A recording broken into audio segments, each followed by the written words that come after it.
Okay, I'm super excited about this one.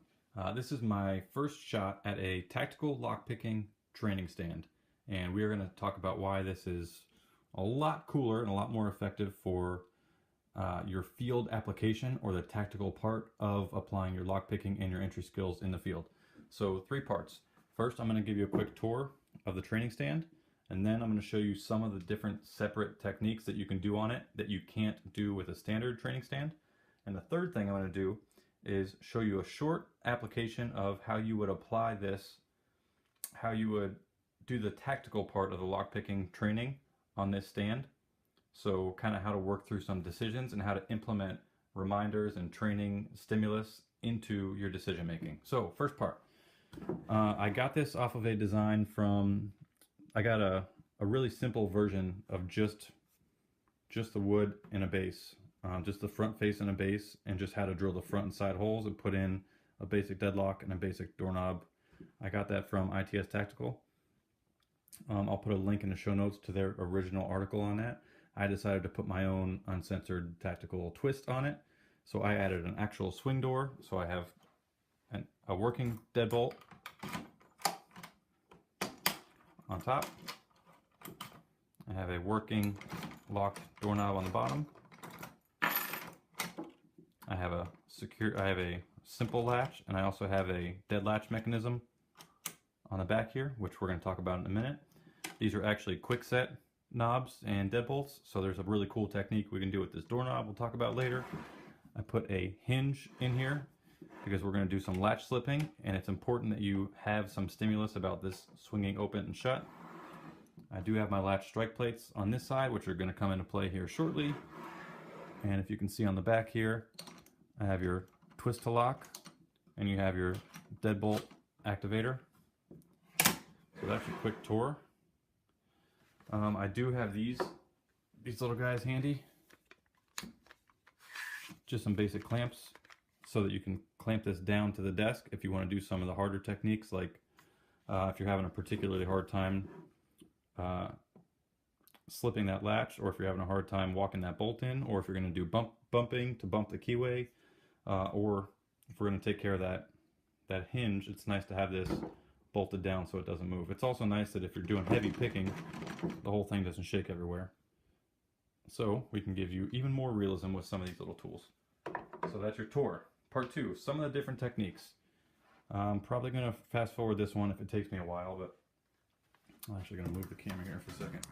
So those are some of the different tools we're going to use real quick.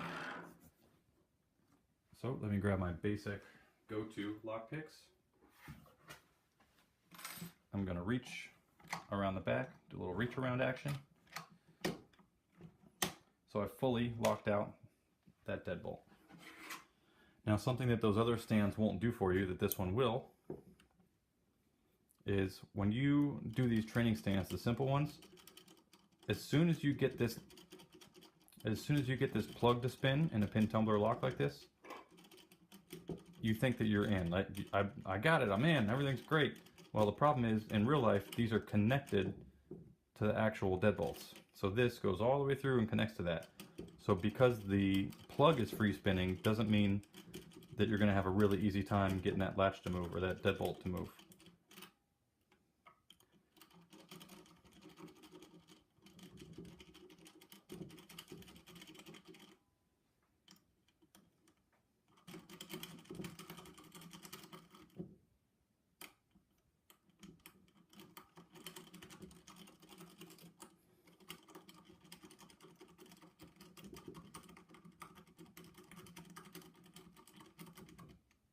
Okay, so you can see now the plug is free spinning because of the distance on these two things, on this the knob and the deadbolt. I'm actually going to flip this tension wrench around. So the plug is free spinning. I've actually done this in real life on a call where I had to help someone for a medical emergency. So I had permission and I went to pick the lock, and as soon as the plug was free spinning, it moved about 1/8 of a turn, and then because it was old and rusty and because there was a lot of pressure on that deadbolt, it was very, very difficult. I actually used my first ever pair of lockpicks on that. It was quite a while ago. And I actually bent my tension wrench because there was so much tension on that bolt and so much rust in the lock that I needed to take out a different tool and use a makeshift tension wrench just to apply that pressure. So that's something cool that this stand can do for you, that a free stand with just a bolt sliding into the air doesn't allow you to feel that stimulus. So see it, you can see all that tension, and then it finally unlocks. So that's a nice bonus, is it's lockpicking plus. Lockpicking plus. It's even better than regular just spinning a plug. You actually have to feel the amount of tension that that deadbolt takes if there's pressure on it from the door, or if it's kind of binding pressure, if it's pushing up against the frame. So we're going to skip this bottom one because that's the same thing. Picking top and bottom are both the same key, both the same brand, both the same model. So we're going to skip that, and there are some holes in the side here. I should have probably showed you that in the tour, huh? No matter. So a properly installed latch, a little better adjustment, there we go. A properly installed latch like this, what's supposed to happen is the latch slides in, and your dead latch mechanism, my thumb is holding it shut. So that means that once I press this, it'll give a little bit, there's a little wiggle room, but it will not recede all the way back into the door. So that's a properly installed dead latch. Now what happens is, if it's installed improperly and the whole thing slides in initially, you can bypass that and just press the whole thing. This is for a latch slip, or slim jimming a latch, or slipping a latch. So if it's installed almost correctly, this will be held in, but if you bump the door, you can get that dead latch to pop in, right? So let's see what happens on the inside here. It's kind of dark. Let's see if I can refocus.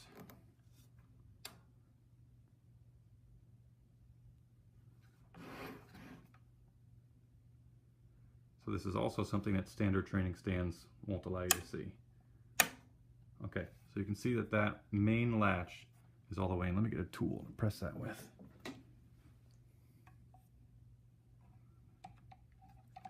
So if I press on that latch, oh, sorry about the shaking. If I press on that latch, you can already hear it catching on itself. It will not slip back into the door. But if you watch now, if I press hard enough, I can get that dead latch. Let me zoom in. I can get that dead latch to slip into that latch strike plate hole as well. And then, this is another thing that those standalone training stands can't do. Because if you use this tool improperly, you might think, yeah, I got tons of room here, but look, if I shove it in this way, it won't wrap around the front edge of that latch. So we're teaching you proper tool selection. So what's supposed to happen is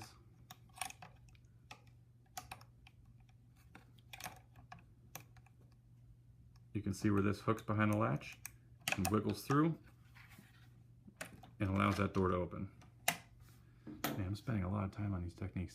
These can all kind of be one short video a piece. So there's that technique. You can also understand now with this training tool, if I reach around the back here and rezoom. So if I turn this deadbolt all the way, you'll hear it pop.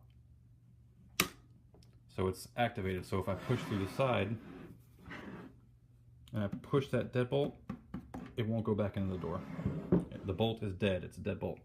What happens is, inside that door frame, if it's not deep enough in this direction, if that hole isn't drilled deep enough, and there's something that blocks it, you can turn your, let me use the key here to show you. So I'll put my finger about halfway into this door frame, and that will represent a short hole in here. So there's something called short stroking. So yeah, that sounds cool, huh? So I turn it, right? And my key is turned all the way to the right. But the bolt will not go past my finger because I'm pinching it here. So the bolt has gone as far as it can travel within the door frame, but the mechanism inside here has not fully locked out. Let me show you what I mean by that. Let me grab one tool. Where's it at?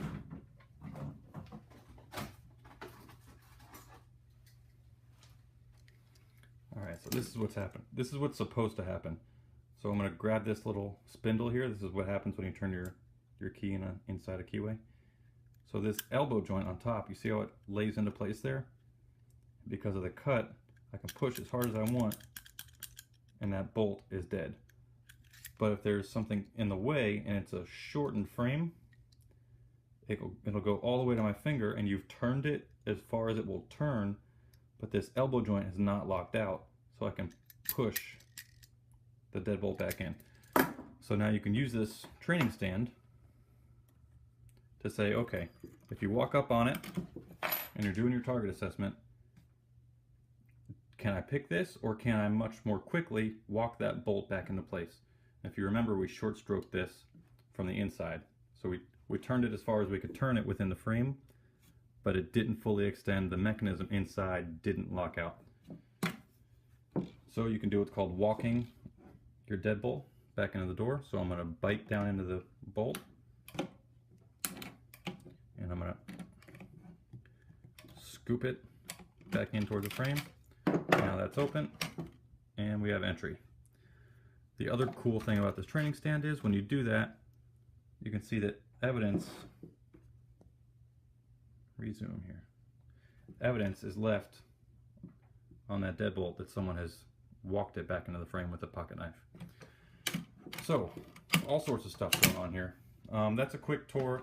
That's some of the quick techniques you can use. Oh, I did want to show you, I do teach, there's 1 or 2 techniques for top and bottom of the door to go around the top or around the bottom.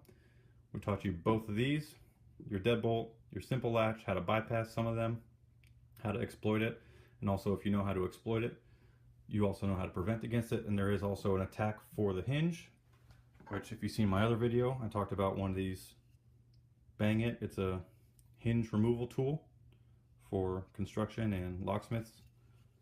So that is definitely in my bag of tricks now. You can do your bump keying, you can do snap gunning. I do have another video on this little guy. I'm not going to do it for you right now because I don't want to wear out the springs inside that lock. There is a problem with the shim on this because of my first shot at my design. You can show people how a shim is supposed to work, but because of the extra wood I had to put in here, it's not very smooth, so the shim will get stuck and it will be ineffective. But you can still use this as a display to explain how that should work. So part 1 was a tour, part 2 was some of the different techniques you can use. Part 3 I told you was going to be a quick walkthrough on how to apply some decision making on a door. So you can set this up different ways for your students. So I'm going to set this up with the bolt almost correctly installed. I'm sorry, not correctly installed. It's set up so that only the main latch is in, and the dead latch mechanism is pushed back into the door, so you can't make entry there. I'm also going to lock the deadbolt from behind, but I'm not going to lock it all the way out. Or, yeah, I'll lock it all the way out. Cool. So when you walk up to the door in real life, instead of just sitting on your couch and picking a padlock, or instead of just having a little 2x4 with a knob built into it with no latch, no door frame, no swing, what you have to do with this is I say, get through this door as fast as you can. Well, now you know I can't just slip the latch on the bottom, because if I do, there's a deadbolt here. So now I'm already making decisions. And can I even slip the latch on the bottom? Well, can I bang? Oh, look at that. There's a dead latch mechanism. Is that all the way in the door? I can kind of tell. I kind of can't. I can push the door. Oh, sorry for the shake. I can push the door, but if it doesn't go all the way in, it might be because of the deadbolt. So step 1, okay, have to deal with this. Can I walk it in? Well, I can try it, and it's not working. Okay, so I'll have to pick this. So we're gonna skip ahead, pretend I picked that. Hooray, I picked that open. Now what do I do? Well, now I have to go after this, but now I also want to make sure that that dead latch mechanism is inside the latch strike plate hole in an ineffective state. So I can bump the door. Oh, look, that worked. So now I could have picked this, but I'm going to use my Slim Jim instead. So I've already made some decisions about how to make entry into the door.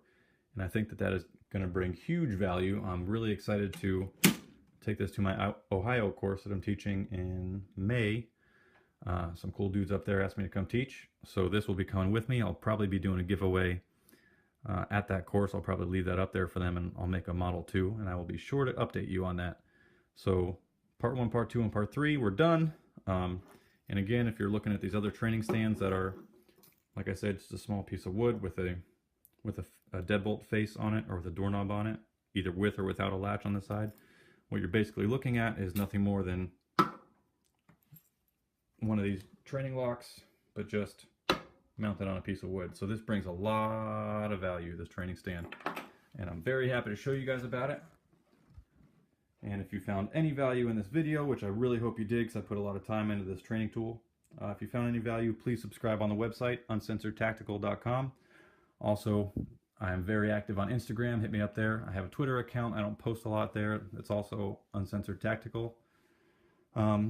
Also, get onto Discord. I'm going to start putting my links up there. We're having a good time. It's where the audience can interact with me there and with some of my buddies from Liberty Mastermind podcast. So we talk about some cool stuff. We laugh a lot. And I hope to see you soon. Thanks for checking me out.